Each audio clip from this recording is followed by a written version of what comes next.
on a book called Wick by Matt Doyle.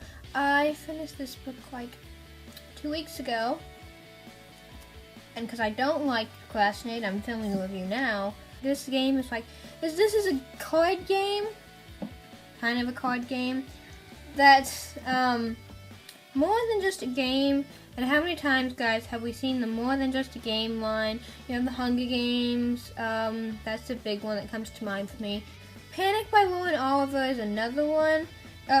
I feel like this one's kind of a bit more like Panic because in the Hunger Games, you didn't really have a choice in the games. And Panic, it was more like $50,000 grand prize. I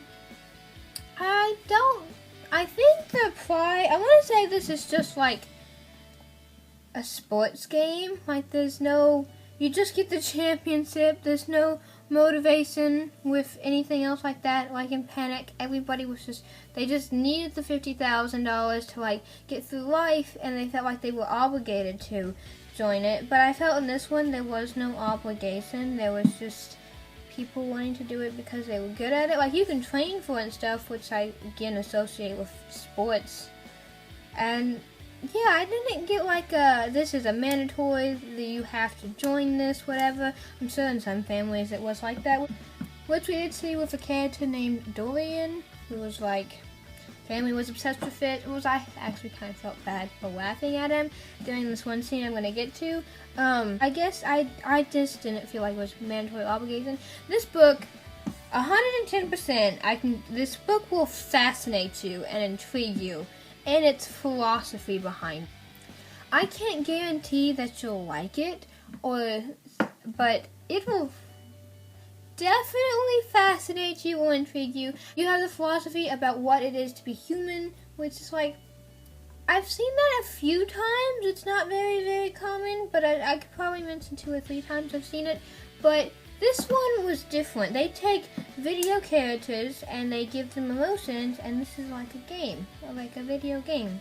That's what one person said on Goodreads, and I was like, oh, okay, that makes sense. Because some of these, I don't remember the technical name now, have these Wick sticks, they're programmed, and they are given emotions, and they're breaking out of their program, which obviously for a human, you're broken out of your program all the time, because we're always told to not do something. So a lot of times, and like by a lot of times, I mean 90% of the times, we do something. Now it's not necessarily good, it's defined as bad, we feel stuff as a result of it, which is what these characters were doing.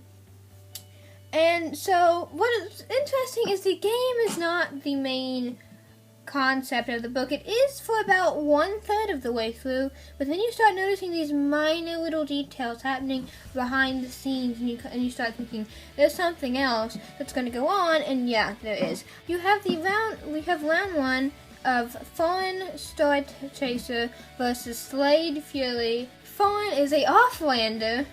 There we go. And they never really went into this, but Offlanders were differently treated, almost like segregated and disrespected. They weren't equal. I don't remember why. I don't know if they said 110% why. But they just weren't them, so they weren't accepting. Fawn does win, which I want to say was kind of surprising because Slade seemed too aggressive. I don't think we saw Slade much after that. And Fawn has a messed up knee / robotic knee-ish. And I kept thinking in my head, like, you know, you're going to have a reason why you have that. The second round is Mira Thorne versus Dorian, and everybody's like, well, yep, Dorian's gonna win. He has the family legend. His whole descendant, the family was all champions. So everybody's like, yeah, he's gonna win because Mira is new. It's almost a humoring scene, and as you read on about Dorian, you find out it's not humoring. But at the time, Dorian is like there's this big announcer, please engage, and blah, blah, blah, and they always read out these dramatic poems when they're about to start fighting, and he just kind of stares at the screen like, oh yeah, we're supposed to do something. And he throws his family's jacket off and spits on it and all of that, and it's kind of humbling. And then later on, with interviewing him, you found out how heartbreaking his story is, because it's not humbling. His family overpressured him to the point of abuse when his father was hitting him, and his grandmother was perfectly okay with this abuse going on, because they were just so much about competitivity. And I'm like, how many times have we seen kids being peer pressured to the point where they just break? And that's what he did. And I don't know if we'd ever see him. There's going to be a sequel. Where they left this open, there has to be a sequel. I don't know if we'd ever see him again, but I feel like I really want to. Like, I like characters like this with, they're very independent. They're very just, I wouldn't say, it's a bad thing to not have family, or not have family that cares about you, but you can find a new new leadership, or a new independency, and a new, like, commanding position from it. And they're very smarter, because they can see, like, the whole goal, as some people are just so narrow-sighted. And that's what I've always loved about characters about those, and how often has a character lost their parents, lost a parent, lost somebody significant in their life, and that's why a lot of times they're a main character. This one, there is no main character. I don't think so. I mean, there kind of is at the end if you wanted to pick one, but overall I would say it's the group of them. So after he throws his temper tantrum and walks off, it is Mela who's announced winner, and everybody's like, what just happened? Next you have Lana De La Cruz versus Connor Ford. Lana is very smart. She's like, my IQ is this, and I was kind of annoyed with her, because I'm like, you're very arrogant. There's one thing from being confident to overconfident with the arrogancy, and that's what I felt like she was. And even this one guy, I don't remember his name now, and even one of the contestants beforehand was like, yeah, it takes impulse to win, not smartness. And I was like, yeah, agree with that. This game is more like you have a Wick or a game piece, and you throw out what positions you want them to play to fight. Connor ends up winning. Connor was the defending champion, and Lana has this, and there's this little snippet. Mary and Fawn see Mira on the television, and they just start running towards her. It's her, oh my god, it's her, where is she, where's she staying? And I'm like, what? There's a big plot line coming into this. Connor's kind of of old age dying. He's kind of an addict to pain meds. He's kind of like, try me. I'm losing everything. Next you have Finn versus Forrester. Forrester wins. He has some secret to hide with, his game piece is called Carnival. Sees the whole human philosophy thing. It's very interesting to watch. And that's where the big philosophy of what is human comes into play.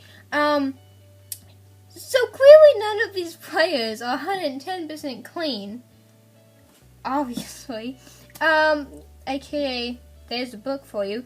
Finn and Lana start working together on this, I want to say it's like robotic system. I don't remember what it was called now. But they start working together, which you'll see later with Forrester. So they bring Forrester in, and they're like, Carnival is compromised, you stole her, blah, blah, blah, blah. And he's like, have you ever been to a beach? Because apparently in this new world that nobody goes to beaches anymore. And it's like, you feel things, and he convinces Lana to turn off Finn's data wick, or data card.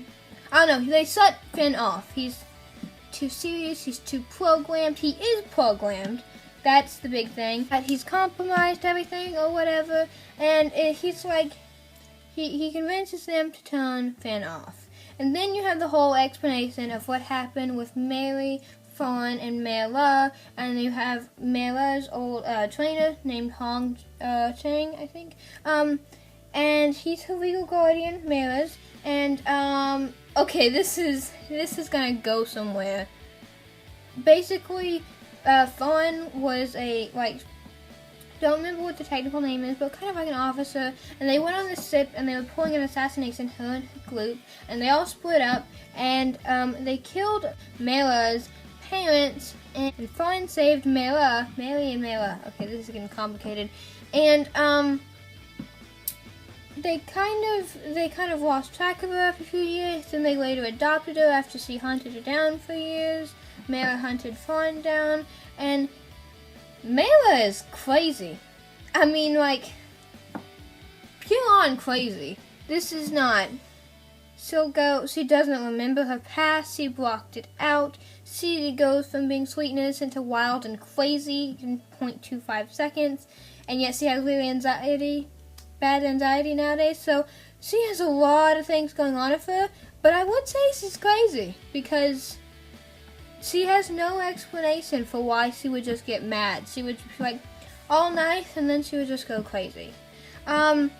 She explains, Fawn explains to Hong about what she did, how she exposed herself, how she was kind of forced to leave Mela, and how awful she feels about it. And they're going to tell Mela everything, and that's what it ends up. That's where we leave those characters, with Fawn, Mela, Mary, and everybody kind of reuniting about their past.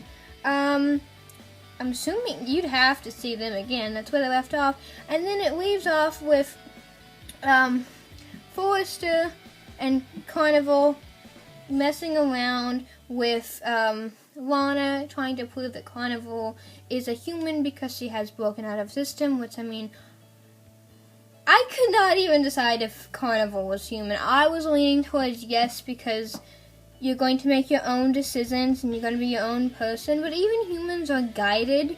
We have laws, we have rules, we have things we should follow, yet we don't. And you still have the major battle. And even at the end, Lana's like, I'm not really sure if Carnival's human. And then it ends with a big cliffhanger. Dun dun dun. Carnival arrives at Lana's hotel room at midnight, a little past midnight. And she pulls out like this iPad with a message on it. We need to talk. You don't know who it's from. You don't know why Carnival's there. Cliffhanger. So I overall gave this 5 stars because I love the philosophy in it. I'm not 100%. I'd say this is kind of YA. But the philosophy will intrigue you. Definitely. There's a cliffhanger. We always love our cliffhangers. Yeah, I did end up giving this 5 stars because at one point it was leaning towards 4 stars because I was bored with it in the beginning. But if you start looking at the tiny details, you're like, no way, something's more going to happen. And plus with the characters' background and plotline, those are going to go places and you can still find out a couple of the characters' past. I'm Anna and thank you for watching. Bye!